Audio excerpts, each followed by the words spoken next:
Today we're going to learn a little bit about this satellite dish. A few months back I encouraged viewers to grab this satellite dish, don't throw it in the trash, and we can use it to build something cool. The first step of building something cool just because you have a cool ingredient would be research, which includes Genchi Genbutsu. That's Japanese for go and see. It comes from the Toyota methodology. The research says that these satellite dishes made for cable TV, etc., are paraboloid in shape as opposed to ellipsoid, and you couldn't necessarily tell just by glancing at it. So we read that that means that the light source is coming from vectors that are oriented together in a parallel direction.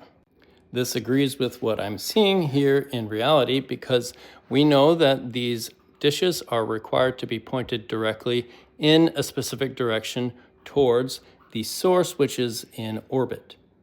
How finely must you orient your satellite? Well, you can start to see that the technicians have these tools on the back that go down to 1 degree increments when they are set up.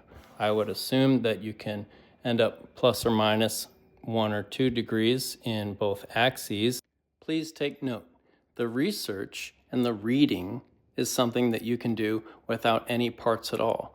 The Genchi Genbutsu is what we get access to by actually having the parts right there on your desk.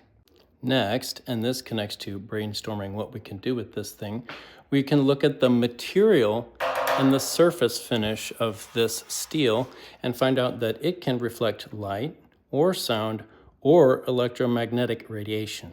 On day number 1, I don't know which one we will try to reflect, but I got a chance to practice with my high flow enamel, and I'm getting better at painting metal smooth surfaces for the surface finish that I want. If nothing else, it is worth the time and the money on the paint and my work to practice painting a smooth surface and then experiment how does the light perform against that. This might become a project about polishing. Next, I did some playing with these mirrors that I got at the dollar store, and I want to really understand how does the light behave. We can recreate the theory about parallel or different oriented light sources by doing this experiment on our own. And that informs me by how much can I deviate from the original intention, where the satellite dish in ordinary use has a receiver right here where all the beams are to collect. I also did an experiment with sound, and I will continue based on the comments here.